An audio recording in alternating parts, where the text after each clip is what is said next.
but his fifth Group 1, and this one will hit home a little more than them all. It's Muscle Mountain out by 2.5 lengths. Has run them ragged, and RC Phoenix goes all the way. RC Phoenix wins it brilliantly. Second home, Mufasa Metro. Two outstanding trotting mares in a duel. Queen Elida put her nose in front, and Queen Elida will win it. Queen Elida first is beaten. Oscar Bonavina 3 lengths away, revving up. Then Result, Majestic Man. Oscar Bonavina leading rip up the lane. Oscar Bonavina dives through for another Group 1 win. Oscar Bonavina won the free for all and beat home Majestic Man. Just believe, call me the breeze. This is the race we wanted. Just believe, call me the breeze. Call me the breeze. Just believe, digging it on the outside, and Queen Elida, a dour struggle. Just believe, though, a true great of the trotting world in Australia. Well, ladies and gentlemen, we are back doing Talking Trotters, and hopefully people can hear us all very, very well. But David Miles joins me. Milesy, hello. Paulie, how are you, mate? Very, very, not as good as you probably, but very good. Two reasons I'm not as good as you. You're in a T-shirt and a cap. I'm in a beanie and a hat, and anyone that's in Central Victoria would agree it's horrendous. It's misty rain, you name it today. It's a shocking day here in Central Victoria. Yeah, it was terrible up here in Tamborine. It was cold this morning. We had a frost. It got down to 1, but yeah, the 20 degrees, no wind, no cloud day was terrible, mate. It was terrible. Yep. Very good. We're live on YouTube, so if you are watching on YouTube, you can get the comments coming in. Sometimes they don't come through. Don't know why that works. And we're definitely live on Facebook as well. And there's plenty to talk about, Miles. Of course, you won the Haras Trotteurs Great Square, and we will get onto that. One thing I do have to do is look after my sponsors. So, of course, Haras Trotters have got a major, not a major sale, 14 horses actually, 14 broodmares up for sale. At the minute, you can go to nutrienequine.com.au or Yabby Dam Farms, actually, Facebook page to get the full list of the horses there. But you can see the broodmares. There is some of those in file, and I'll cover off on those towards the end of the show. But make sure you visit either Yabby Dam Farms Facebook page or go to Haras Trotters for their, nutrienequine.com.au, and there'll be plenty more coming out. I'm actually going to catch up with Pat Driscoll tomorrow, so there'll be plenty more information going for that. But David, congratulations. Absolutely well done. It's a big achievement. You went there last year and ran 4th from memory, I think it was. Correct. And come back this year and got to redeem yourself. So it must have been great to be able to have achieved that feat. Yeah, she was super. She travelled up great. She's really a pleasure to deal with. She doesn't give us too many troubles, other than probably a little bit funny in track work on some days, but the fact that she eats everywhere she goes, she drinks, she hydrates, and she travels like an old timer. So she's a pleasure to train, and she's super consistent. And we probably had her a little bit sounder this year than we had her last year, and the results showed. You and I last year, we tried to do a couple of things, and she did. She jumped it off one night at the trials. You're a little bit concerned. I think that was about the last week, but there was an issue, and you had to treat her. So that made things a little bit tricky, I suppose, for you in that lead up. This year, yeah, she had some stifle issues last year, which we probably never got her quite right until the end of the season, to be honest. A whole 3-year-old year, even though she won at Menangle, I don't think the stifles gave her too much trouble on the bigger track. She wasn't quite as good up here, even when she won the Derby and the Oaks. She was pretty lucky we didn't get a lot of pressure. But once we got back to Melbourne, Ruby Roo beat her, and it wasn't until we could really got that under control leading up to the Breeders' Crown, and Breeders' Crown run was probably her best for the season. You were sort of confident, I suppose, without being overconfident leading into this race, yet her form possibly wasn't as good leading, if that makes sense. Like she was at the peak of her 3-year-old form last year, albeit only a 3-year-old taking on the older horses, which in the end, London to a Brick actually beat you. So it's the same age. It's one of those funny little things. But you were racing age group. You were on the top of your game. Form comeback has been good, but not smashing. So, how was your confidence level going into the race? I was pretty confident. The first up run at Melton was huge. They went 54 for the short. And, a couple of good judges said to me, that's as good as any mare's trot around Melton. Her second up run, I thought she was just slightly flat. I thought she should have run second of Virginia Cloud. It was always going to be hard to beat her off the back draw. She had to do a bit of work. She ran a PB. She still ran a PB on the night. And then the week leading up here, she went in about 90% fit. I set her a task. We did a fair bit of work early.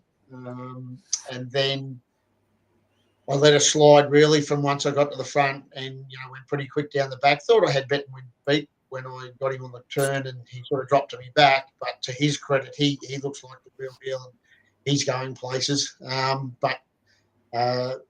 knew I was a lot fitter, a lot trimmer, and I knew I was pretty right for the final. Yeah, I spoke to Bobby Butt. I did an interview with Bob on the Saturday, actually. Unfortunately, for Sunday, sorry, he had to come straight home.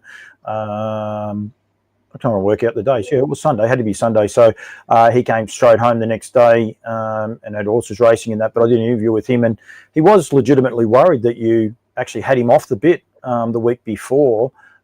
He dropped in behind you, but he sort of said that actually helped his horse being able to drop in behind you, saw that you were there. He thinks maybe the Murphy blind, but he gave you a lot of respect in that interview and even in the run in that race. Yeah, he, it was a great drive and I kicked away. I thought I had him beat. So, to Bobby's credit and the horse's credit, it was too good for us on the night. And I know Greg Sugar said to us 6 weeks ago that he thought Bettenwin was equal of any of of our age trotters in Australasia. No, I was very, very happy to the way she went, but she did get a little tired. She finished up. It did her the world of good for the final. So it definitely did, and unfortunately for Stacey and David, and we'll touch on that in a second about the highs and lows of the game. But we're going to talk about you for a sec. What did you do with her? Like, you got there, I think from memory, you got there on a Wednesday. I think you told me you were going to get there on a Wednesday afternoon. No, we left Melbourne at 4 o'clock on Monday morning. Yep. And then we headed to Darren Hancock's, got there about lunchtime. Stayed there for about 12 hours. The both fillies ate really well and had a good feed, good drink. Set the alarm for about 2 o'clock, which was when I was planning to leave, and woke up at about 12:30 and went, well, I'm awake now, let's press on, and drove out of Darren's at 1 in the morning and drove into Sean Grimsey's here at Tambourine at 11:30. So it took us 10 and a half hours straight through. And I always think it's a key to feed the horses at the same time they would normally get fed at home. So that's why I've tried to land where we do, between 11 o'clock and 1 o'clock if we can do it. So if that happens, then I think the horses, the routine is what really suits them. Yeah. So leading into the Stella, what did you do then? Like, you get there, as you said, on the Wednesday, you're happy with her, she's eaten, she's done everything. Do you fast work her? Do you just jog her? Like, no, I've always been told that a travel's like a hobble, and she had 2 days of travel, so that was like 2 hobbles, I thought. I thought that she would that would be enough for her. But no, it wasn't quite enough. Sorry, I'm just a little distracted. I think I've got a couple of horses trialling at Melton. I can see you look at it two. Yeah, sorry, I've got the sound down. I'm not sure if that's Rocking with Attitude's half brother. Actually, I'm not sure. So I'll have to check it out later. But no, we didn't do much with her that week, and of course I have the Monday, Tuesday off. So it was it's always, you're always a little concerned to overdo it. I'd rather go in it underdone than, especially when you've got a lead up race. But yeah, she was good enough on the first night. We beat the others by a space. I think it really did her the world of good. Yeah, so you don't do much with her that week. So then after that, after the Stella Square, she's had a solid enough hit out and everything along those. So what do you do between the Stella Square and the Great Square to get her? If that makes sense. She's a funny horse to work because she doesn't do any fast work. If she's got one fault, and the hardest part about her is that she shies at everything. And she's one of the few horses I've ever had that you'll go out and most horses might shy in the first or second lap. But the more you work this filly, the worse she shies. So the longer you're out there, the more things she finds to look at. So when she's actually doing fast work, if she steps sideways, she'll gallop. If she'll turn around, she'll spin around. And I'm always been super concerned that she's going to hurt herself, because if you work her too fast and she all of a sudden you go in the other direction, you're worried about what she's doing to her back or her joints and all that. So we always go onto the track and we bowl straight away, and we never sort of run quarters much quicker than 40 furlongs in 20. But she'll do that for, anywhere between 3 to 5 miles, depending on what I can get her to do without her, being too silly. So on the Sunday after the Stella Square, she pulled up and she was bucking and kicking and she was full of herself. So she did some really solid work Monday, Tuesday, Wednesday, and then we backed off her on Thursday and Friday, and she was bright as a button for the Saturday. Unique way of training a trotter. It's very different. Yeah, I got to say, I can't say I've ever worked one like her like this. But as a 2-year-old, she basically didn't do any fast work. She had a pretty big season, and she was racing and keeping herself fit. And she weighed in at the same weight nearly all the time. So I was almost too afraid to change, and I haven't changed it since. So we had one little issue leading into the Breeders' Crown where we had to do some fast work after some vet work to see whether it worked. And it's probably the last bit of real fast work she's done. Yeah. There are plenty of people watching. Joey Pace there. Well done, Milesy. Get back to Victoria. It's bloody freezing, but you're in no hurry to come back. You got another 2 weeks. Poor old Joe. Yeah. And he lives in Melton. It doesn't even get cold in Melton. It gets tempered. That's about as bad as it gets there. Yeah, no, Joey can. Sure, it's one reason not at Melton Trials. He should be down there doing some work. He's outside having a coffin nail. So he's It doesn't surprise me. That's what he does when he writes the messages. He doesn't write messages when he's inside. He writes them when he goes outside. So we can tell what Joe's up to. Is it beneficial? Was it beneficial this year for you to have done that trip last year and understand the horse and then understand what you can work her and not, Dave? Do you reckon it's probably stood the pair of you in good stead? Oh, yeah, 100%. Yeah, it's an interesting surface, Albion Park, and there's not a lot of camber on those turns. She definitely doesn't trot the corner out of the straight past the winning post as good as she trots the home bend. And there's a lot to look at there with boxes and ground boxes and lights, and of course they've got marquees and flags and all that up for the carnival. So she's got a lot to look at. So it was great that this year she was a lot more settled. She didn't have as much to she took it all in a bit better. Just purely for me to be able to, we just tweaked her shoes a little bit. We had a little bit rounder. We put a little bit bigger headed nails in it to give her a bit more grab, because that track at Albion Park seems to have a lot of slide in it. So it was just little things, little 1%ers, and I think maybe it's only worth a length, but that length probably got us over the line. It is a unique thing, especially with the Trotters. I think Queen Alida, she ended up with a few issues after being at Albion Park. Just called me the breeze, I think, when he went to Cambridge. Sometimes being able to have been there a couple of times and understanding what you got ahead of you, it definitely holds you in good stead, doesn't it? Yeah, especially with track surfaces and what we're learning now. It's probably beneficial, the trip I took overseas a long time ago now, but just got to have a chat with one of the Swedish trainers, and those European trainers are 100 yards ahead of us with understanding how to shoe a horse for different tracks and different surfaces. So it was good this year that we just put slightly different bigger headed nails in her just for a little bit more grip. As I say, you can go to an angle that's slightly different again. A lot of the guys like outer rim shoes there. And at Melton, it's quite sandy and the horses grab. So if you've got outer rim or too much grab there, they don't trot as good. So you probably want a little bit more slide. So it's just something that comes with experience, and it's obviously last year helped.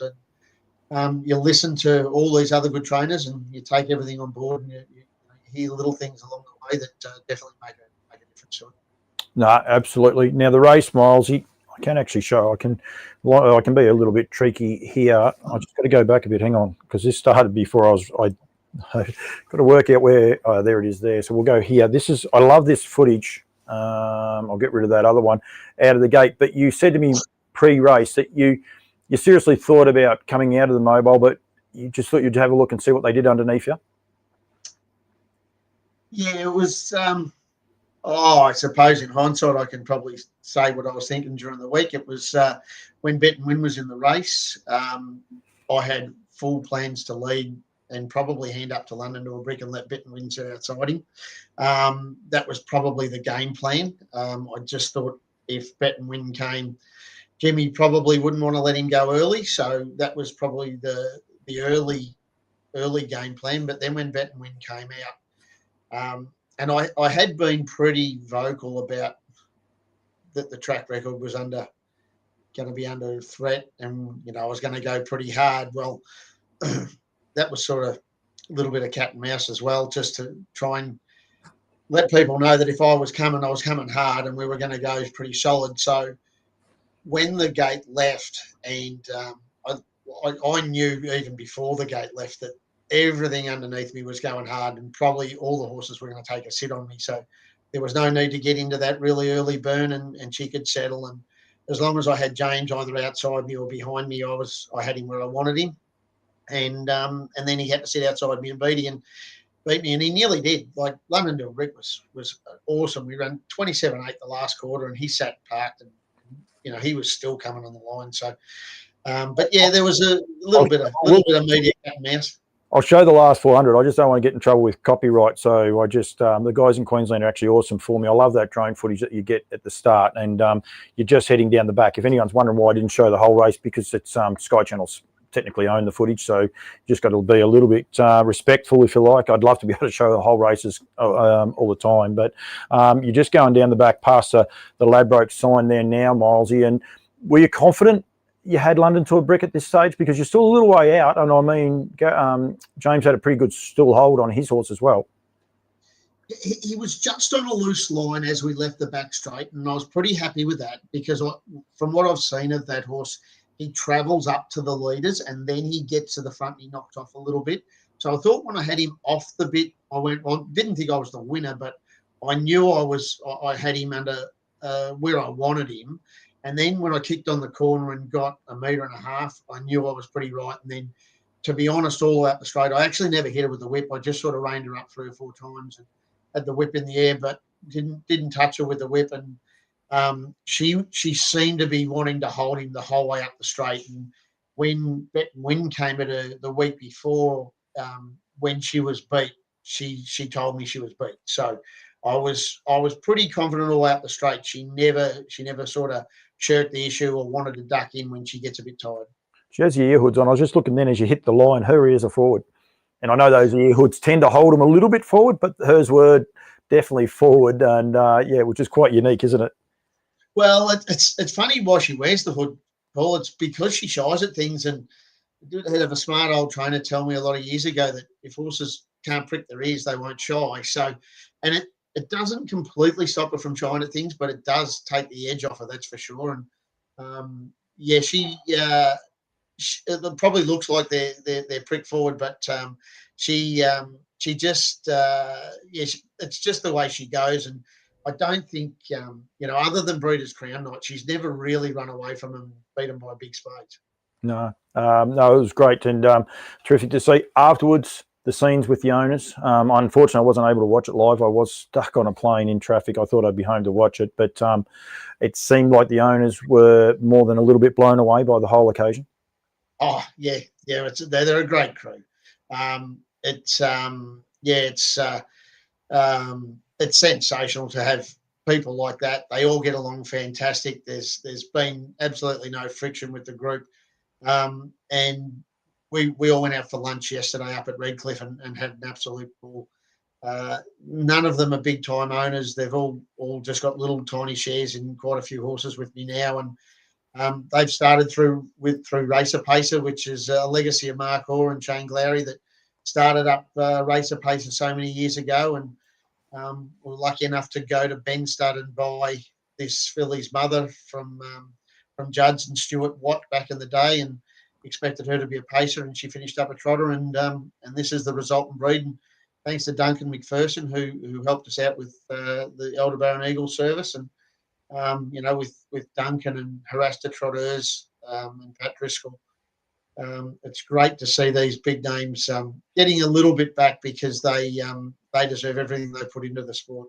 No, could not agree more. And I do remember Lucy Michelle. I was lucky Michelle put her surname up there. I was going to forget Michelle's last name. Doesn't she give me cheek just because I can forget one horse's name a wee bit?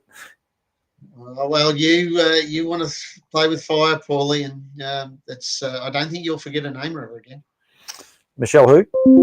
Worry about the horse. You can forget Michelle's name. She won't worry about that. But I think if you forget the horse's name, you're in big trouble. I do, trust me. Yeah, it's okay. That happens a lot. Matty Kelly, and I know this is tongue in cheek. Which galloping trainer has he learnt the most from? Oh, geez, quite a few. Yeah, Matty knows who they are. But yeah, no. I've been friends and been lucky enough to meet a lot of galloping trainers along the way, and you learn something from everybody, even if it's not what to do. So, I definitely I'm not visiting Matty's hairdresser, that's for sure. No, don't go there. This is a beautiful warm beanie, but I bought a new one, Milesy too, and I don't know what I did with it. I bought a new cheese cutter in New Zealand. It's a warm one as well, and a cheese cutter. It's sitting here just for you, but it's over there, and I can't do it because I'm wired in, so I can't actually get it, unfortunately. But I've had requests since I've been up here. Pete McMullen, I've got to go shopping this week. I told him after one Saturday night that I'd buy him a new Paperboy hat. So I think you might see Pete McMullen sporting one shortly. It's a great place. I've actually got it. You wouldn't have believed what I actually did there. The thing, but buzz cut is what Matty Kelly's come up with. But yeah, this is a warm one too. It's actually a cracker. So, and it's very, very comfortable. You get them from New Zealand, buy them direct from New Zealand is the best place. They got Hills hats at New Zealand. They're the best. No, it's not Hills hats. This store's got everything. I'm telling you, this is like Christmas buzz cut one he's come back with. So yeah, but I'll tell you what, it's a sponsors night, and I don't care. I'm going back with this as well. So Joey Pace, of course, he'd want a free hat. Joe Pace is the king. You'll have to get him. What is Rockin'? It doesn't say Luke, does it? It says Rockin'. Yeah. He only wears New York Yankees hats, and I've got about 20 of them, so he might get lucky. The hat you got on though, just tilt your head forward a little bit, but it is just it's very, very well done. I like the way they've done that because she's got a mouthful of a name, and it does stand out. So whoever came up with that idea is, well done. Hats off. There's been enough of that tonight though. So yeah, people can't believe I change hats during a show. That's one of the biggest feedbacks I've got. While we're with her though, Miles, what is next for her? She'll stay in Queensland for a couple more. Yeah, unfortunately, there's a race in 2 weeks, Paul. I have to stay. It's a real shame that I have to, put up with this beautiful weather up here. It's and the golf courses are in supreme condition, not like home. She'll go around the Queensland Trotters Cup in 2 weeks. We nominated her for this week just to have a look, see how she pulled up. She pulled up really well, but she just didn't need another lead-up run, which this week would have been. And it'll be a great race. I'm not sure what they call the sprint race this week, but it's not one of my sponsors, but it's okay. I won't worry too much. It's a Pride Easy Feeds. Got one issue with that. We'll get rid of that. There it is there. But the Pride's Easy Feeds, Trotters Sprint, Adele, actually bred by the Rasta Trotters, Majestic Harry, Mufasa Metro, Defensive Guy, Kent, Constantinople, one of the great names in harness racing, Gus. They looked after me with that one. Zealous Spur, Top of the Moments, London to a Bricks backing up, Majestic Lavros, and Funny Face. You're right. And isn't it so good for New Zealand harness racing, New Zealand, Queensland harness racing, how they have got so many great trotters up there now. Yeah, 100%. You're totally right. This race is going to be a ripper because I don't know if any people in Melbourne know, but Gus ran his last mile in the Darrell Alexander in 1:53.7 at the end of 2,600 metres. That is just phenomenal. He's going to take some beating. Mufasa Metro drawing the alley. We know he's going to be in front, and he's going to be hard to run down. London to a Bricks drawn inside the back. That's going to, well, if the emergency comes out, that will be interesting for Jimmy. So, and the one is Adele, who has a history of being fractious at the best of times. Hopefully for Jack, she behaves herself, Jack Butler, because he definitely deserves a change of luck. But yeah, it does have a history of being a little bit precarious. Gus made its debut in Australia last year. I don't know if it was his debut, but it was pretty bloody close to it. I think he was only at the time a 2 or 3 win horse, and they put him into the Inter-Dominion heats, and he was just.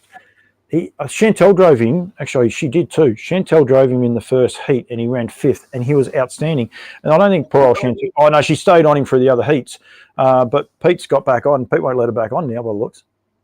No, I think Chantel was getting along a bit better with him. Like, he did pull really hard through the Inter-Dominion heats last year, and I think Chantel and the horse were probably getting along a bit better than Pete and the horse were. So, but yeah, Pete's got back on now, and he's been phenomenal this prep. And as I say, if you go back and watch that replay, if he runs 53.5 for the mile this week, they won't beat him. I don't think Mufasa Metro can run that. I think his limit's about 54, Mufasa Metro. I know in a couple of those races where Just Believe and Call Me the Breeze went 53.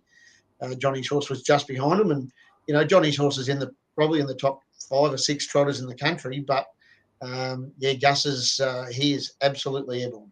And he'd come off a big handicap. He's actually got to the 1-1 here. As I said, I've got to be a bit respectful. Can't show the whole race.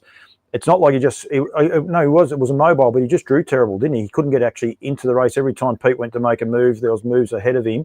But he gets into the right spot here. But yeah, he was just dynamite.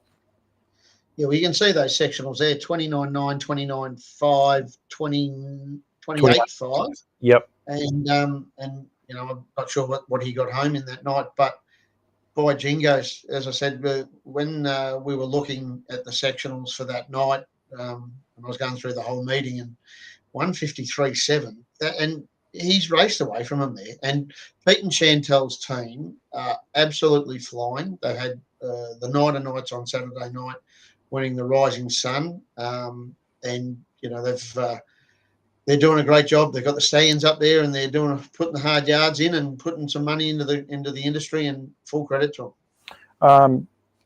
Danny Wills is actually watching, so we've got to give the farrier a shout out. He loves his little bit of airtime and his bit of love.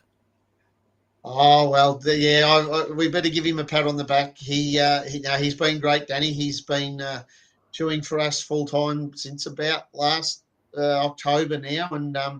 Yeah, this filly hasn't missed a beat. He took over from Nathan Monk, and you know, Nate's had to semi-retire, but Willsie's our horses haven't looked back since Willsie's taken over, and yeah, I haven't lost a shoe, Danny. So yeah, unfortunately, I didn't get to fly up to put one on. He was hoping for Queen Alida, the same thing. He was looking forward to that. He's not bad on a try for a feat. I don't know where he gets those ideas. You can get a free ride from somewhere. I was just watching. Gus, being a majestic stud as well, goes a little bit, his action's a bit like Sunday's Son, a horse that I was lucky enough to see towards the end of his career, but it's still one of the great Dominion handicaps you'll ever see when he beat Muscle Mountain on that occasion. And it's funny with his temperament, it's a little bit the same. Like he could go a long way, this horse. He does remind me a lot of Sunday's Son, though, the way he goes about his job. And he was a great trotter that, unfortunately, with COVID, us Australians never got to really appreciate how good he was. Yeah, you're right. I do think we're going to see a bit more of Gus, because Pete and Chantel have now got a team of horses that they can probably travel to these carnivals with. And you know, it's probably going to be hard for them in summer if they're doing the breeding and so forth. But yeah, I think we're going to see a lot more of Gus. And as I say, if 53.7 at the end of 2600, you know, as I say, if he runs that Saturday night, and as we do know with Pete, he doesn't take any prisoners. No, definitely not. And he can drive a trotter. He won the first heat of the Drivers' Championships last year. It was in Belgium, I think it was. It was an unusual place, but anyway, just jumps on a trotter over there and got the chockies, and it wasn't one of the favourite ones either. So Tracy Wild. Once again, maybe a couple of things he's picked up from over there with the because those trips they're invaluable to be able to little time. Yep. What was I going to say just then? Tracy Wiley said, "Go Lucy," and there was someone, Michelle Arnett. He's never going home. I think she might be right there about that. And you're right. These guys that do travel, they do. Like Pete's had a great association. I think he's been to America a couple of times.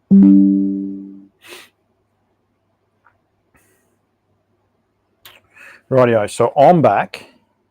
Just got to wait and see if Milesy comes back now. Hopefully Dave can go back in through. What I might do is we just turn. I'm back. Where are you? I can't see you though, David. Unfortunately, your picture's not here yet. Yep, something's happening. Now we're right. Good. Yeah. And that was actually it was actually me. Unfortunately, it's done to me a few times. We have a major dropout through certain Ormy shows lately, which is annoying. But anyway, I was just saying about he's done a few trips to America, and then obviously the European trips definitely don't hurt him. And of course, with Yabby Dam Farms hat on, gone to refill your scotch, Tracy Wiley says. Water Trace after yesterday, the luncheon. It was it started early and it finished very, very late. Of course, they stand Classic Connection in conjunction with Yabby Dam Farms as well, and you get the Q-Bred bonus, which you're being so strong and so vocal about for a long, long time, Dave. Yeah. Well, we actually bred a couple to Pete and Chantel's stands this year. Catch the Fire, the pacing stand. Yep. Because of the dual bonus, it's unbelievable. And we were lucky this year. We sent a trotter up here. She won a Vicbred bonus at Geelong One Night Tumult. She's been up here, and Sean and Michelle have done an absolutely super job with her. She's won 4 races up here. She won the $14,000 bonus pretty early, and she's got another $7,000 bonus in her after the 1st of January. And that's an interesting looking trotter you got there, Paulie. This is Banjo. Up until 5 minutes ago, Banjo hasn't been able to climb the stairs to get inside, but just letting everyone know that Banjo can. So I thought, well, I might as well introduce him. Hopefully the wife and daughter are realising that he's up with me. They currently aren't, I don't believe, but I best send a text message so that they do know where he is. But anyway, that's all fun and games. They're doing a great job because they've got a new stallion standing. I can't think of his name. Trotters is also standing there for them this year. They'll have the exclusive rights to the frozen semen for him, and I think there's some more things to be said very, very shortly. He was a great horse, tattoo artist. He's Watching's best son, and interesting that filly of ours that ran second on Saturday night in the Oaks. He's watching, and I think there's a pretty good he's watching going around tomorrow night at Shepparton of Mark Pitts. I think keep an eye out for that. There is actually plenty of the he's watching. He's doing an amazing job that horse is. So yeah. The dog couldn't work out how to get up the stairs. He's worked it out. I'm telling you, he's playing burnouts. He's going up and down, up and down. It's not thunder outside. It is that little dog. He's making a hell of a racket. He is doing a great job. Your filly was awesome. You would have been wrapped in her. Oh, she was outstanding. Pete caught us a bit by surprise by letting his loose from 7 and got to the top. And my filly's just got to become a bit more race tractable, and he might be able to pinch a good race, but her race day manners need to improve for her to win a Group 1. But she's definitely showed Saturday night she's got the ability to keep up with them. Yeah, no, she has indeed, and she was awesome. I've got dog troubles, but it'll be right. Hopefully, Holly doesn't understand if while I'm live on air and she starts yelling the dog's name, everyone's going to hear her actually going that. Gailey McKinnon says hello, so cute. He is cute. He's a bit of a terrorist, but he's cute. He has a bad habit of chewing things. That's just anyway. There's hell going on in the background there now. It is. I can't concentrate, but I will get back on the track. So, and she will race next week. So, we will just finish off with congratulations with me. I'm not going to finish the show, but just congratulations to yourself and all the owners, because it's been a lot of planning. I think last year you said when you pulled out of the Derby that this was your main aim. You pulled that off. You had the chance of potentially writing history with being the first filly to win 4 of those. The cat hates the dog. The cat's up there now. I've got everything going on. Just about crashed into one of my TVs. But you did say you'll skip the Derby, plan to get her for this. So when a plan does come off, it is very, very rewarding, Dave. Yeah, no secret that I've said that this is the richest juvenile trot race in the country. So, credit to Haras, to Trotters and Racing Queensland, and this Queensland Carnival should just keep getting bigger and bigger if it's promoted right. And I'm still quite surprised that there hasn't been more Mexicans come up for. That's what they call me up here. So, but yeah, I think they're probably a little bit stiff that Leap to Fame is a local. It's probably frightened off a lot of free-for-all horses to come. But the Derby, the Rising Sun, and now this Proto Star, well, it's going to be an unbelievably good 2-year-old.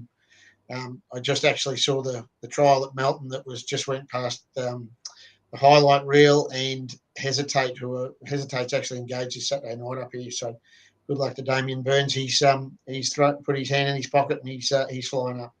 Yep, very, very good. So that is something to look forward to. But of course, this is talking Trotters. Not that we care. We talk harness racing, so I don't ever actually worry about it. But we try to direct it mainly around the Trotters.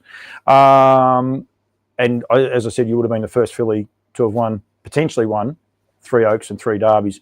But it is quite an unusual thing how consistently it is happening this year that the fillies are able to beat the Derbies, isn't it? Win the Derbies.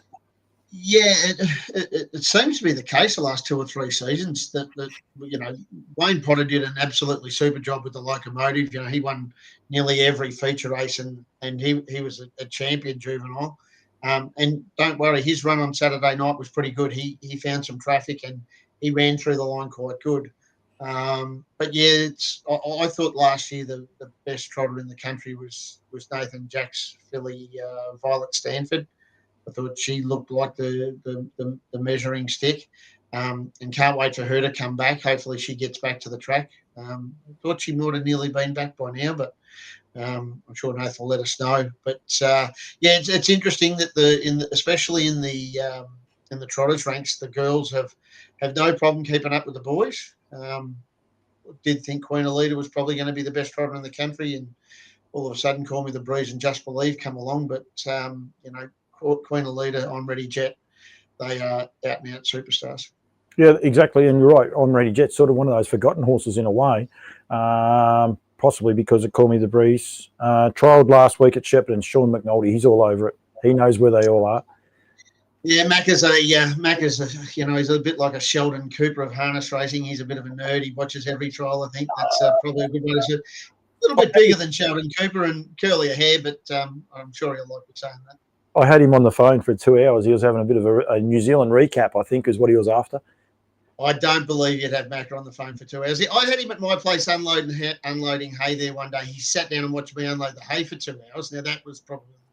So you had, 2 bales, 3 bales? If the pair... his dad and I, we unloaded about 400 bales of hay while Shawnee watched us. That part's all good. Of course, the Sunshine Sprint, the barrier draws haven't been done for that, or the Golden Girl at the minute anyway online. So keep an eye on that. I will get Darren Clayton on Wednesday night for On Loose Lines, and we will discuss everything that is going on.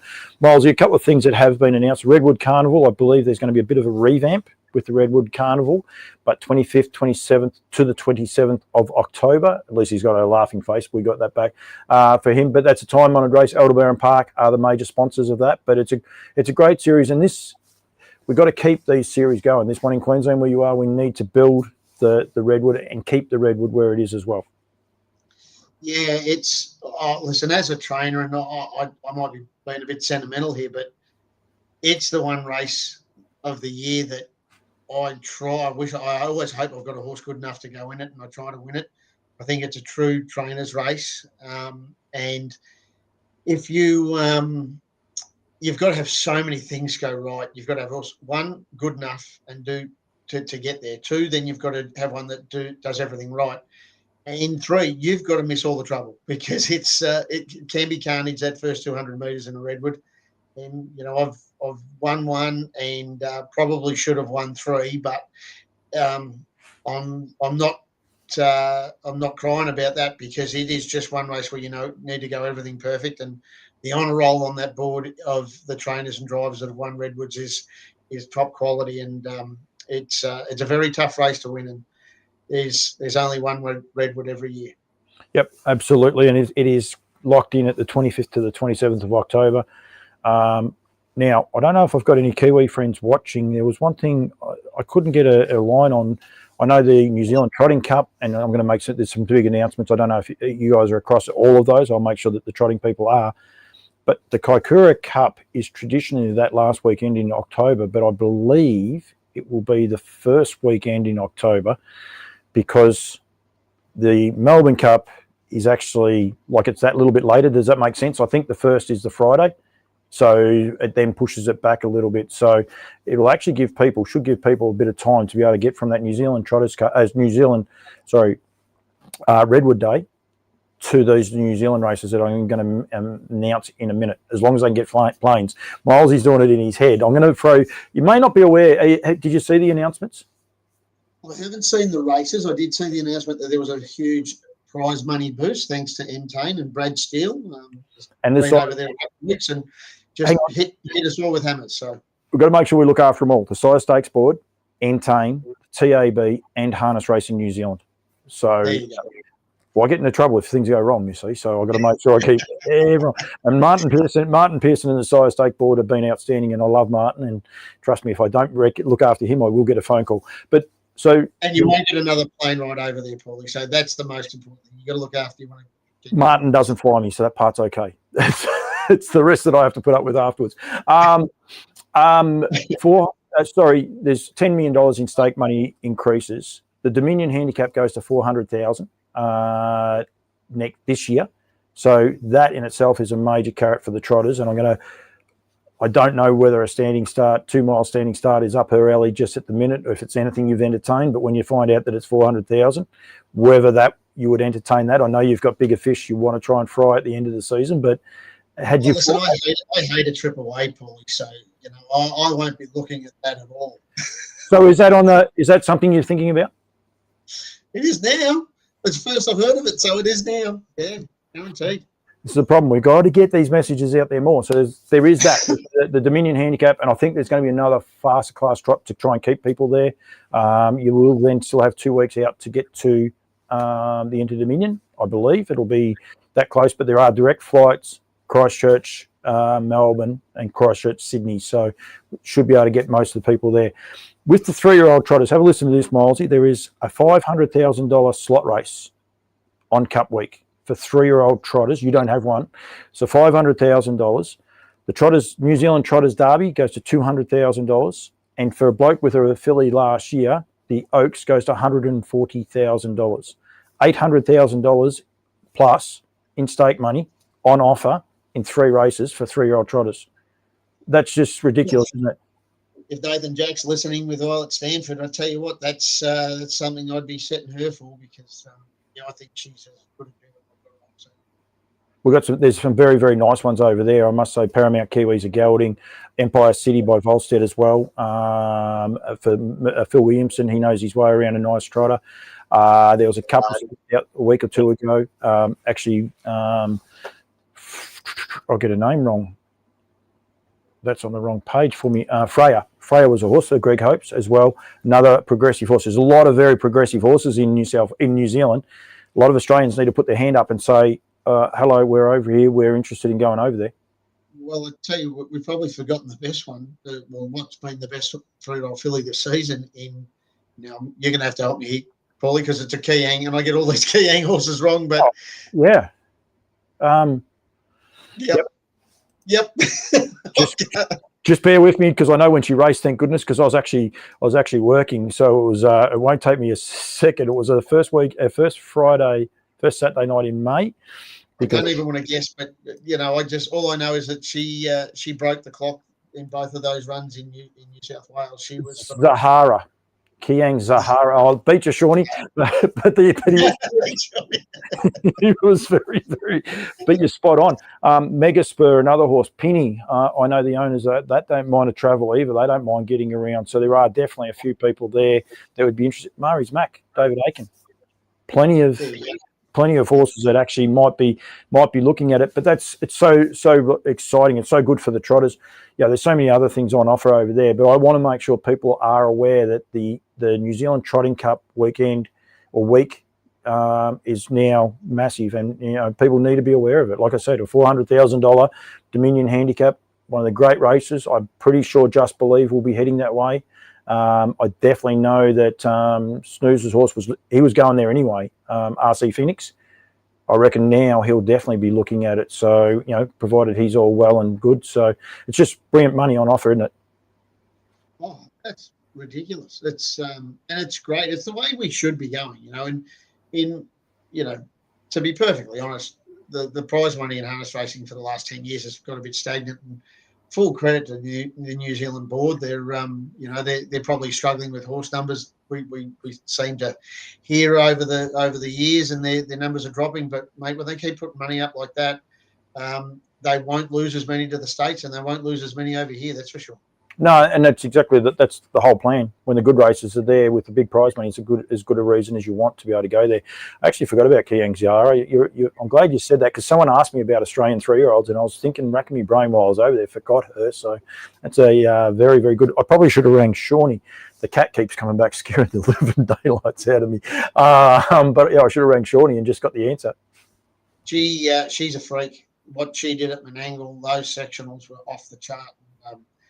We do just keep getting faster and faster. I know that, and times aren't everything, but we are starting to get a breed of American and European trotters here that have taken us to the next level. And, we look back on the days where Sunnon was our leading sire and did a great job, and still doing a great job as a broodmare sire, as a grand broodmare sire. But now we've got the Muscles Yankee line and the Love Yous line and all of those, even Scandinavian lines that we can get out of all of those countries. It's taking us to the next level. And as we saw from Just Believe in the elite lot, we're not that far away. Our best ones will be competitive with their best ones. They've probably got more numbers, that's all. You're doing a good job, Miles, because I'll throw this up here, and you can buy broodmares out by size such as Used to Me, Ready Cash, Repeat Love is a Love You horse, Ready Cash again, Muscle Mass, Love You, Glide Master, Pegasus Spur, Village Mystic, which is just a huge get, because I think there's only half a dozen of those. There's a Muscle Hill, another Used to Be, the Madrick, 3 Ready Cashes in the sale, and a Sundon. That's where you gave that to me. You're a good man. There is a few of those. So there's a couple in foal to On a Streak, EL Titan, and Classic Connection. There is 4 of those not in foal. So make sure you check that out. Lot 11 is not in foal. 13, 14 and 15 are all not in foal. I'm pretty sure that's it. The rest of them are in foal. So make sure you go there and Google that and get in touch with that. And you're right, Miles, we need to build these carnivals. I'm lucky. I'm really, really lucky. People ask me, you're going to Queensland the other night, and I'm like, well, I better get home. But I get to visit them and see them. What they do for the local community, they're just outstanding, aren't they? Yeah, and we went to Redcliffe yesterday for lunch, and then caught up with a couple of trainers afterwards and had a drink, and it's a party atmosphere. It's so good. I know the guys at home are working and doing the hard yards, but they're benefiting from it, because while we're away, the guys at home get to step up and learn how to do their jobs. We get to travel and put our talents on show. The locals, look after us. They're always too accommodating. Where I am here at Tambourine, Michelle and Sean Grimsey have been nothing but fantastic to me since I've been coming up here for probably 15 years now. So and you're right, it makes the industry smaller in a way, because we get to know each other better. When you look at them on telly, they feel like they're a mile away, but when you're here on a Saturday night and all the pats on the back you get from people that you see on telly but you don't get to meet, it does make the industry so accessible. There is in that flow-on effect, because then you sit down, you'll go to a pub when you come back to Montegaeta, you'll go out to a pub, you'll watch Queensland racing. because you know these people, you know the horse, you saw a horse race 2 weeks ago, and guess what? You might have $1 each way on it. So it does make it even better. And as I say, I'm lucky enough to go to New Zealand and be around so many people as well. And yeah, it's really, really cool. He's gone. Yeah, no, you're right. No, I agree. Oh, well, I technically didn't give you a question, so going from there. Right, we talked about international bloodlines. Now, Duncan hasn't had a bad week. We're not going to go through all of the trotters, but I just got to find it. It's Aldebaran a Crew. There it is there. Now, this is a Chapter 7 horse that got the chockies. Now, it wasn't flash. I'm not actually going to show the replay. It was definitely not bad in any stretch, Milesy, but just great that the guys putting the money up. I don't know what Chapter 7 service fee is, and then bring this horse out here to potentially eventually be a broodmare. They're huge commitments from all of these guys that do this, and what they then do to our bloodlines here in Australia. He's probably only Chapter 7 out here, isn't he? She is, She yeah. is, sorry. Yep. I think is one of the new stands a Chapter 7 stand? No, we haven't got one yet. So, I've got to think that, hang on, I'll have to have a look at one in a sec, but yeah, no, I don't think so. But King of the Hill, he's a Warner, isn't he? So yep. Yeah, I'm just trying to think. I thought there might have been a Chapter 7 stand. I think Help is on the way. Is a Frozen Seaman now. I think he may be. Someone might correct me, but that's the only horse I was thinking of, and he's available at Lower Long Farms as well. So I'll actually Google that while we're going, or Sean McNulty might beat me and come back in with a comment. But this is a brood. Super nerd on it. She's a broodmare potential and going forward, and yeah, well done to him. Dunk had a pretty good week because he actually got the chockies with Aldebaran DB as well. It's only a lightly raced horse in New Zealand. I hit the wrong button, doesn't matter. By Muscle Mass, this horse, I don't think it's only had 4 starts. Did talk to Crystal. Spoke to Crystal the other day. She wants to be driving this horse. She said, I'm having trouble getting Dad off. You know Bernie. He's coming over for a month, actually, Bernie. So beer sales will be up, that's for sure. Beer sales will be up, yes. Yeah, he does. Can have a drink, good old Ben. But he got this horse to win as well. So, yeah, as I said, Dunk's had a pretty good day, and they've got a bit of an opinion of this horse. So hopefully he can continue as well. That was winning at Alexandra Park the other night. So we're really looking forward to a full sister to Rockin' with Attitude. She's only a weanling by Aldebaran Eagle, but there's something interesting come up on Facebook today where you can actually still breed Aldebaran Eagle in Australia. But there was a very interesting. No, you can't. Sorry, in New Zealand. In New Zealand. You can still breed him in New Zealand. Very interesting question that Roy Spencer, I think, was posed. If you get that mare in foal and the resultant horse is born in New Zealand or comes back over here, is it eligible to race in Australia? And Duncan wrote that is still to be confirmed. Now, that's an interesting question because it's born outside the rules of HRA, and while it's alive, is it allowed to race here? And Duncan wrote on the Facebook post, that's to be confirmed, whether it will be allowed to race in Australia, even though it can be conceived in New Zealand. So I've thought that is a super question, and somebody needs to answer that sooner rather than later, because if somebody wants to send a mare over there and it comes here and HRA doesn't let it race, that could be very expensive. I just said there's $800,000 of 3-year-old Trotters races in New Zealand. It's not the end of the world. It's not, no, but if you happen to bring the horse out here and then was told you couldn't run it, the flights from New Zealand for horses aren't cheap, probably. No. Be interesting if it's allowed, like if it races and then they say, no, we're still not going to acknowledge it. You know what I mean? Like if it... There's a can of worms there. There is a real can of worms where, as I say, the HRA are not going to let us breed here in Australia. They're going to let New Zealand breed, but are they going to let that horse come here to race?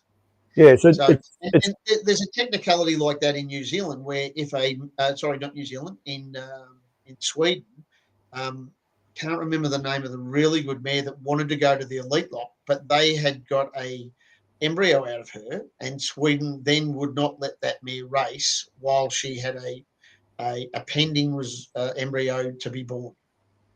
Oh. Yeah. So there are jurisdictional rules that need to be clarified, and if I would definitely I'd have no problem sending a mare to Aldebaran Eagle, but you obviously have to send the mare to New Zealand to have it done, because he's a bit like Elvis. Now that he's died, his team's got better. But yeah, it can open a jurisdictional can of worms, because why would Australia let those horses race here when they're not legally allowed to be bred here? So somebody somewhere still serves mares every year, and that's through the grandfather clause. And he got away with that. He's been long past, and you'll see horses. He still has frozen semen here, but at the time of that happening, they collected the horse. They stood him. The rule was that so they've changed that rule. American Ideal is allowed to serve horses in Australia and New Zealand. Anyone wondering, this year, because of I think they call it the grandfather clause. They basically get 1 year after the horse has passed away if there's frozen semen, and he's fully booked out. So similar thing. He's had one of the best years he's had, especially with the young horses and the older horses. So he's allowed to do that. And I know that New Zealand definitely have different rules. So, yeah, I'm not 100%. We've got the great Cran Dalgety. He's actually watching, but this one's even above him. I know that. It'll be out of Cran's way. It's an Andrew Kelly question, to be honest. It's how they're going to. He tends not to answer my phone calls. Sorry? He tends not to answer my phone calls. It's because you talk too much, Paulie. It really is a jurisdictional question, and it as I say, I don't know the answer, and somebody's going to have to answer it at some point. But as I said, just for the life of me, I can't remember that really good trot mare out of America. They wanted to take her to the elite lot, and she wasn't allowed to race because in that season she'd had an embryo taken out of her. Now, the year after, if she hadn't have had an embryo taken out of her, she could then race in that year after. But while they were waiting on a foal to be born, the jurisdiction said that ordinarily she wouldn't be racing because she would be in foal, so you can't race. So it's something that people need to be aware of. But in saying that, if you've got an Aldebaran Eagle that was born in New Zealand and you've got all that money, you can stay there and probably be sold to America or race overseas when it's good enough to go to the elite lot itself.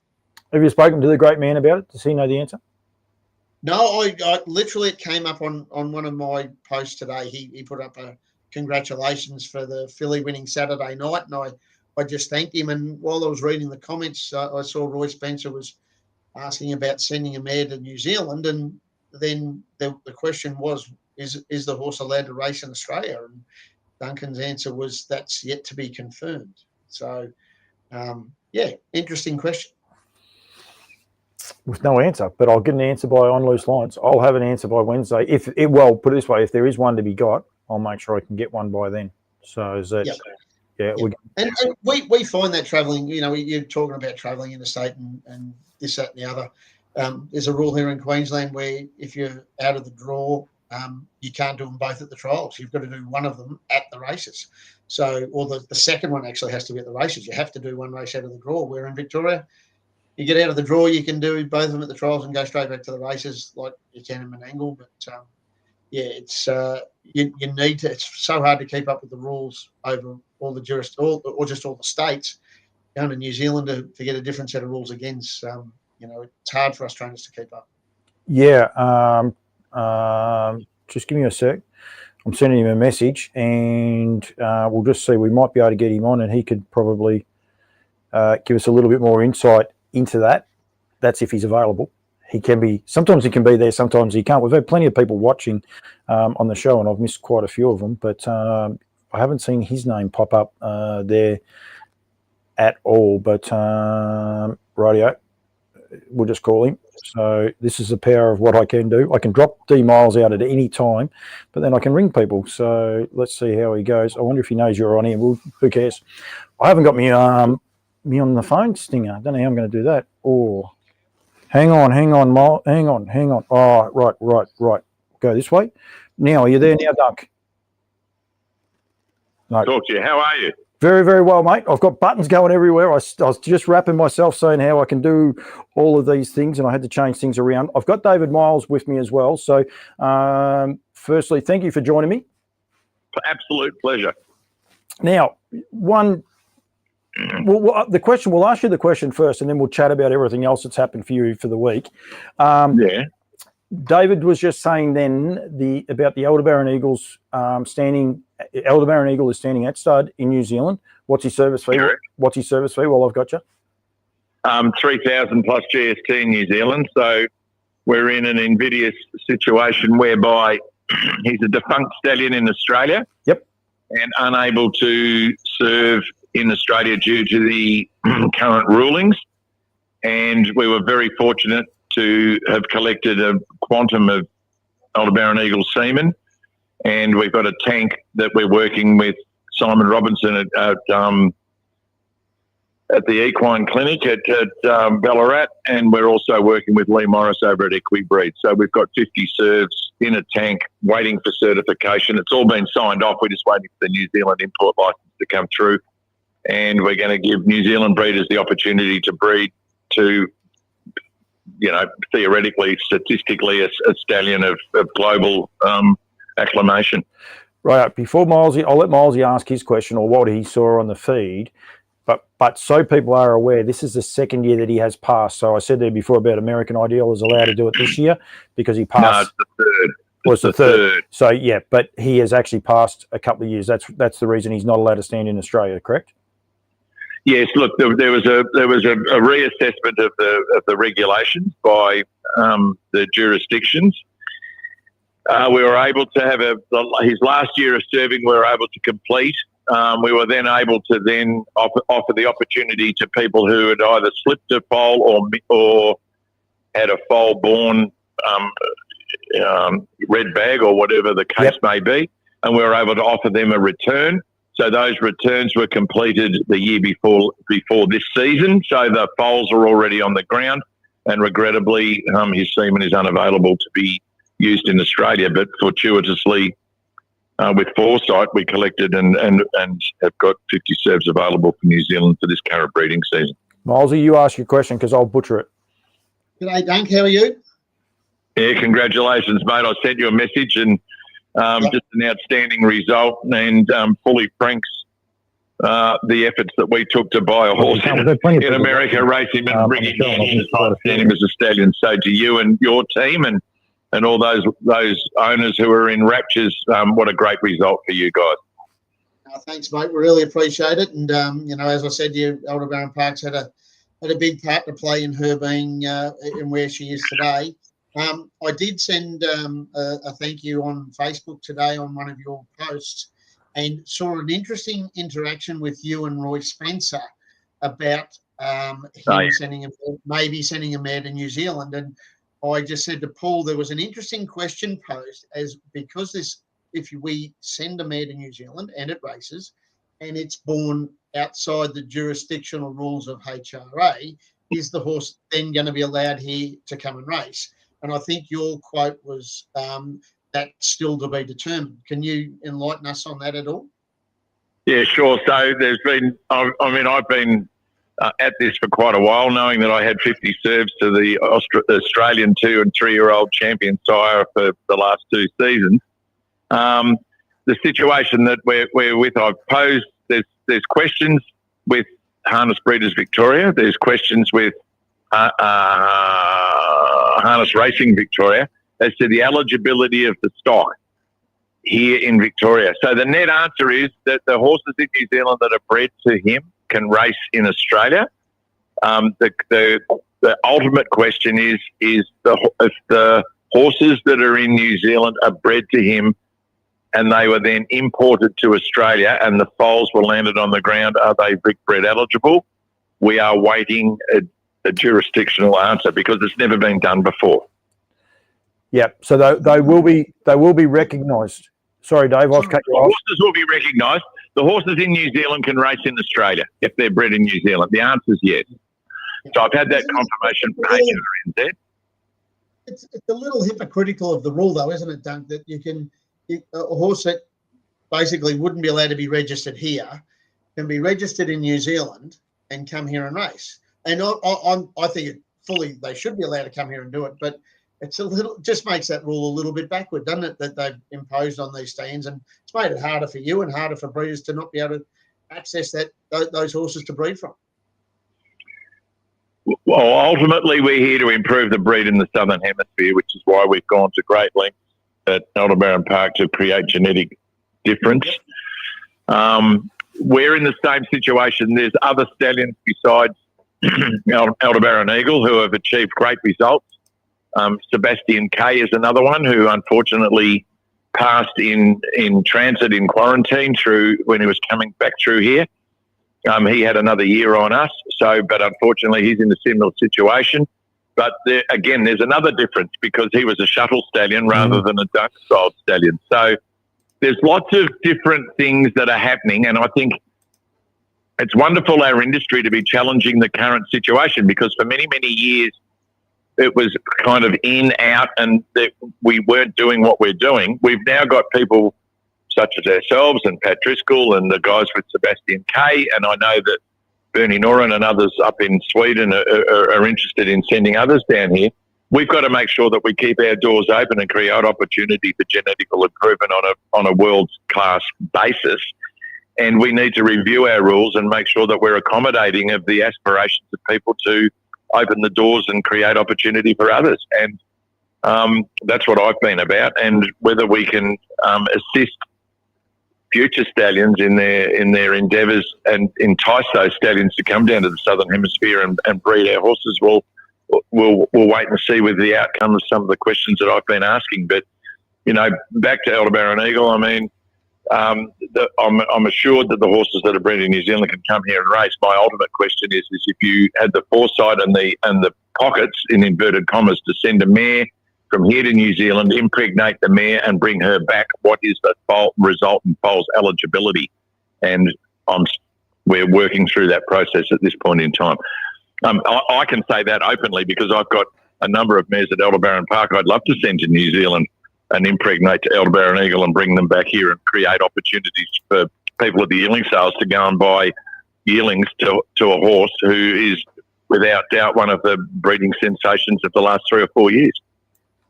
It does make the rule that HRA have imposed, though, Dunk, it seems a little ridiculous that you've got to send your horse all the way to New Zealand to get that, to be able to do that.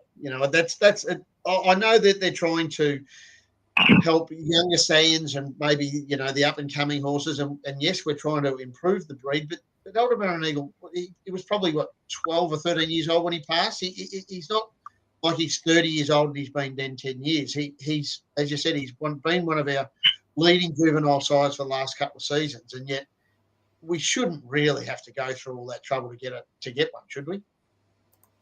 Well, David, he wasn't 12 or 13, mate. He was 8. Okay. Well, there you go. Yeah. So we brought him down here as a 4-year-old to race in New Zealand. He hit the wall. We had lots of issues, and I won't go through those. But, Danny and Mel did a wonderful job, and we kept him vertical and upright for as long as possible, and he managed to get 3 seasons into him, and then we had Frozen to look after the people when we couldn't collect him anymore before his passing. So that's item 1. Item 2, look, rules are there, and it's funny how to be fair to everybody, rules are there and they're created for a reason. They're always good when you're on the left-hand side of the ledger, but they're always against you when you're on the right-hand side of the ledger. And commercially, I can assure you, I'm definitely on the left-hand side of the ledger when it comes to Aldebaran Eagle. But the reality is that we've got an opportunity to breed to a genetically superior horse, and that is not available to us in Australia, but it is available in New Zealand. And I can only encourage everyone in New Zealand, there's only 50 breedings available, and we commercially put him at a very, very commercial price because that's how we operate at Aldebaran Park.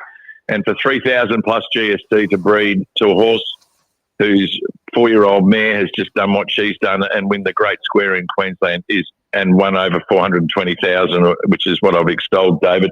It's mind-blowing. And I don't think there's any other stallion in the world that's got the statistics that he's got for such a cheap price. So all goes well for those breeders in New Zealand, and I hope they're listening, and I hope that Andrew Fitzgerald, who's our agent in New Zealand, is listening as well. And we make every opportunity available to breeders in New Zealand. And if he's snapped up and he's gone, I've only got 50, and that's we're doing the best we can. And it costs me money to certify him, to get him across, to do what we're doing. So, the commercial outcome for us with 50 breedings at $3,000 is minimal, but everyone's got to understand the cost of doing business. Yep. So he's standing, who'd you say, Andrew Fitzgerald's handling his scene? Andrew Fitzgerald's our agent in New Zealand. Yep. So Andrew's well known in New Zealand. I've known Andrew for more than 10 years. He worked with Ken and Anne-Marie Spicer at Rosedale Farm. He helped prepare my yearlings many, many years ago when he was a young fella, and he's got Off and Racing, which is a syndicating group over in New Zealand. He's very proactive, and he's a fine young man, and I've offered him the opportunity to represent Aldebaran Park or Australia as our agent in New Zealand, both for, not only for Aldebaran Eagle, but also for Dancing in the Dark, who is still the fastest stallion ever imported into the Southern Hemisphere. No. Right, so we've got that part cleared out. So you didn't have to wait till Wednesday, Milesy. No, you didn't have to wait till Wednesday. No, well, the question was good, and it is, as I've been saying, Dunk, there's jurisdictional laws all around the world that are a little different. When Roy posted that question today, I thought, well, yeah, that could open a can of worms. But it's great that if anybody happens to breed an Aldebaran Eagle over in New Zealand, they can bring him here to race, because there would be nothing worse than if he throws another champion, which I'm sure he will. They put him on the plane over here, and HRA wouldn't clear him. Oh, I mean, David, you've dealt with an Aldebaran Eagle. We all already know that he's got a full sister. Yep. From memory. I mean, Rockin' Haras has produced another one.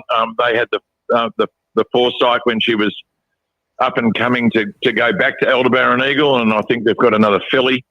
He's just done a super job, and we continue to extol his virtues, and sooner rather than later he'll have not only her but 5 other $100,000 earners. We've got Dichotomy and Aldebaran Styles ran second the other night, and Aldebaran Jensen's up over 80-odd thousand, and there's a few others that are around, and he's got 3 2-year-old winners already this season in Australia, in Victoria. So all goes well for his 2-year-old crop this year, and I think he's got about 13 2-year-olds, and he's had 4 have been to the track and 3 are winners. So I'm sure that one of those 2-year-olds is going to jump out of the ground, which is even more reason, if you're in New Zealand, to take the opportunity and breed to him.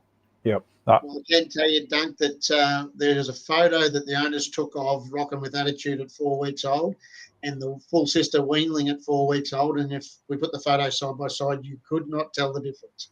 So I don't say lightning's going to strike twice, but fingers crossed.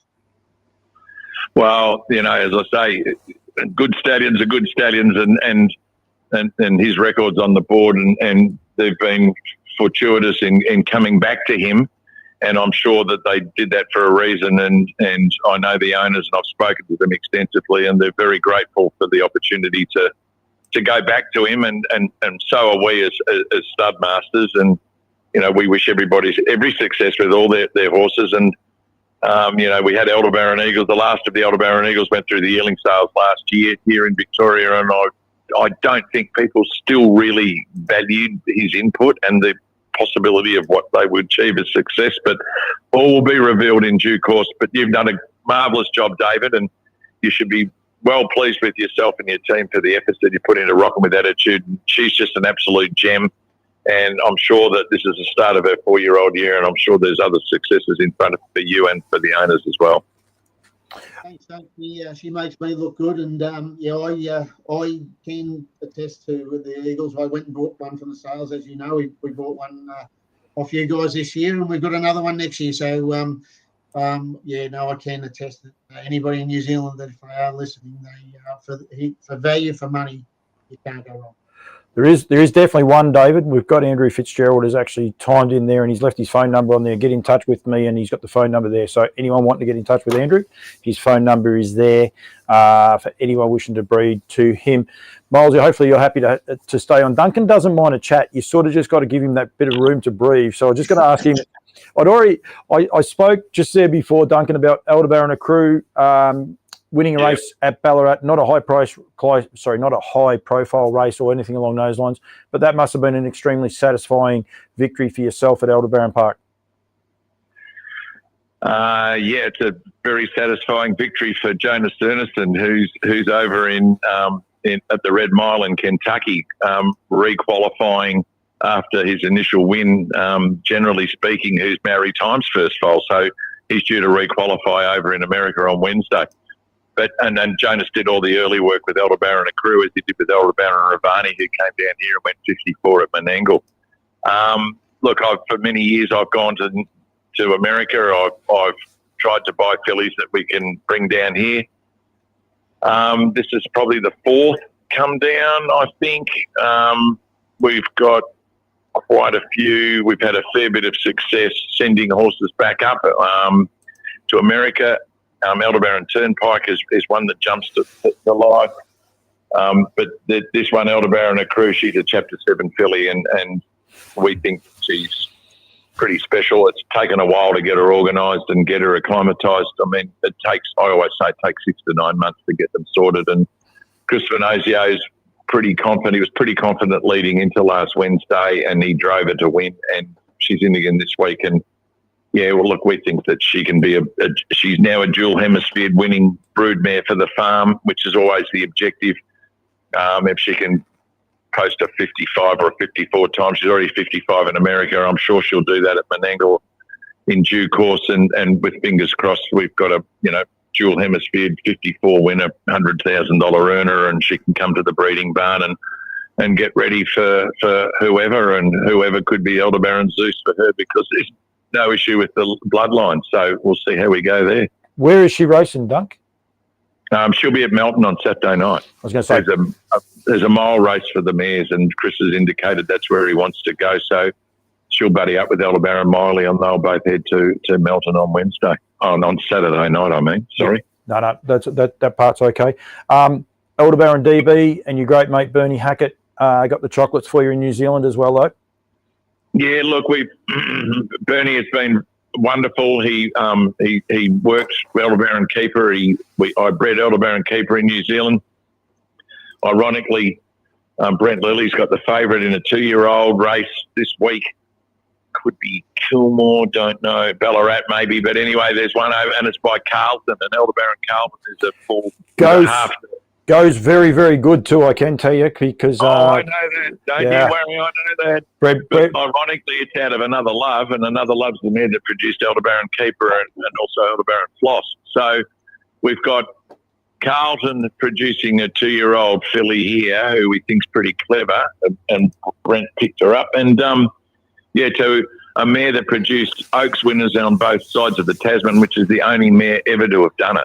So if you're looking for bloodlines, there's certainly bloodlines there. But, pretty excited with the way things are going there. And Aldebaran DB, Bernie Hackett, put all the polish on Keeper before she came over. And Bernie has had a number of horses over there. Aldebaran Crystal won the other night. Aldebaran DB, who we bred with Michelle and Bernie Hackett out of Dream Bell, Dream Vacation, Muscle Mass. Fourth start, had a win. We like him. There's some really big prize money available in Auckland later in the year. They've got $100,000 point races for some of the horses, and we're aiming him at some of those lucrative races in November and December. Carla Pixie is the name of that horse. That'll get a few people. That'll get a few people thinking. But Carla Pixie, it's in the last race at Bendigo on Wednesday night. Wednesday night at 4 minutes past 9. And go and watch its New Zealand races. I've been fortunate enough to see it. I know Greg Hope. They raced Carlton. They said he was a horse with immense ability, but he was crippled with lameness. They've sent heaps of horses back to this stay-in purely off the back of this horse, how they look, and how they present. So I'm glad I didn't see that horse in there. It is actually taken on another Aldebaran as well. Are you in the ownership of that one, Don? So Aldebaran Zendaya, who's probably not quite ready to be there, is Aldebaran Zeus's half sister. Rightio. By Tactical Landing. Tactical Landing, yeah. So just so bred. No comment. Probably say. It's probably a bit early for her this week. But, look, you know, she went to the trials. Brent likes her. We don't expect too much of it this week. It's about ring craft for her at this point in time. And Vic Breds aren't that far away. So we've just got to start getting organised, whether we like it or not, with our 2-year-olds. And this is her first start. And I'm sure Zeus has had a whisper in her ear before she leaves the Lily camp. So we'll see how we go.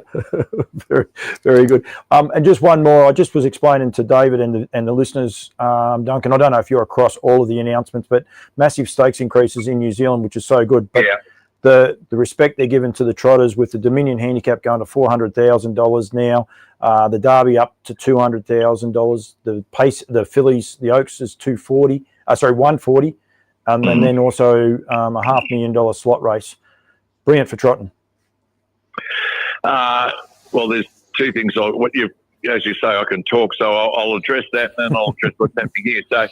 So look, I mean, New Zealand, yes, wonderful. I think that there's a great need for them to retain their good horses in New Zealand and continue to race there.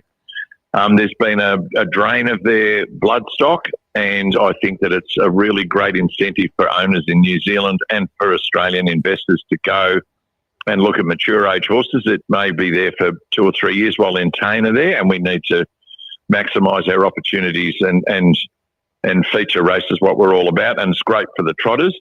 There'll be some announcements regarding the Aldebaran Park Redwood Carnival at Maryborough very shortly. There's been a bit of a revamp, and so I can suggest that there's 2 Group 1s.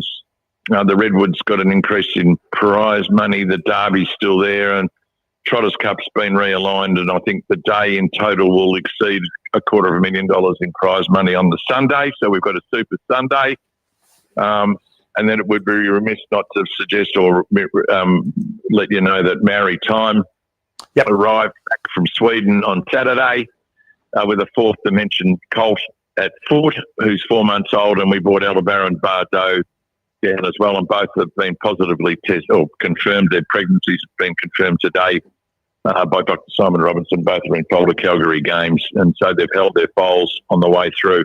So we're extremely excited. It was a very foggy, cold morning at Aldebaran Park when they got off the truck, but to welcome home Maori Time and Bardo, who was conceived in France, raced in Sweden, and is now sitting here in Australia with her mother in a paddock next door, Aldebaran Teal.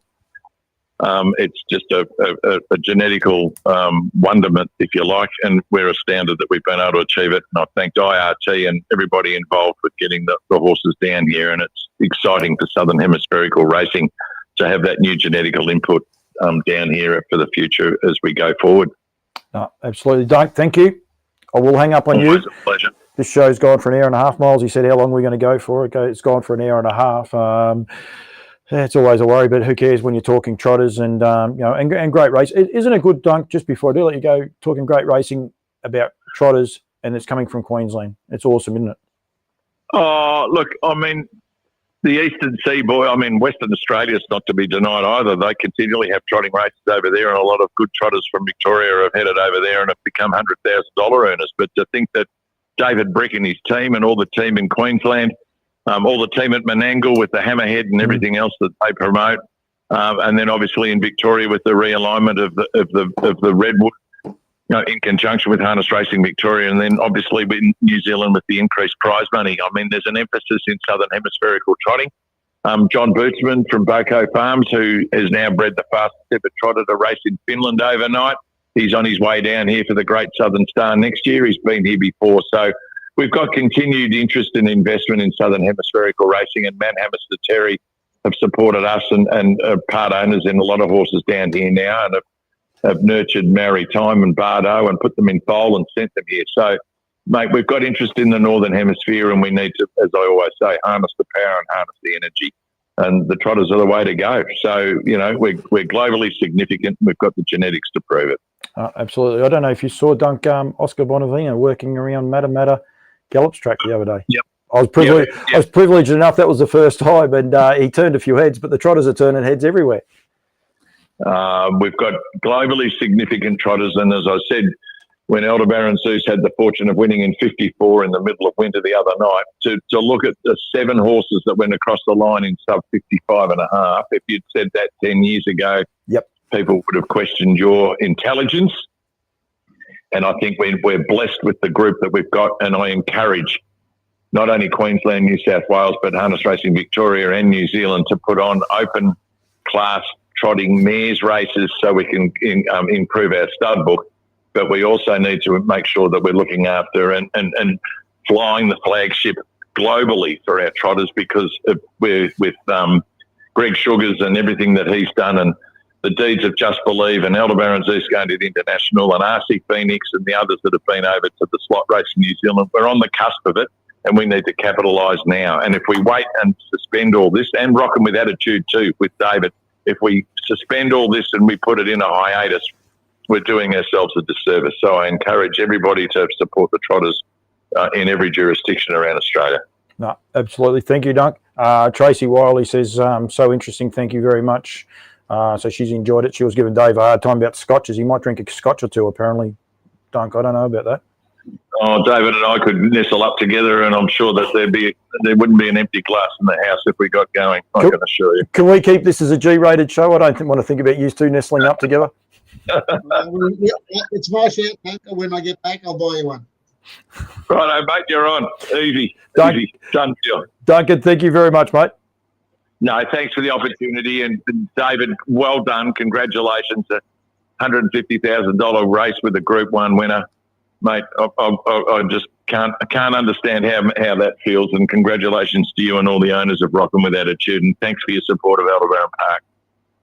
No, thanks, mate. Thanks for your support. It's been fantastic ride. Thanks, Doug.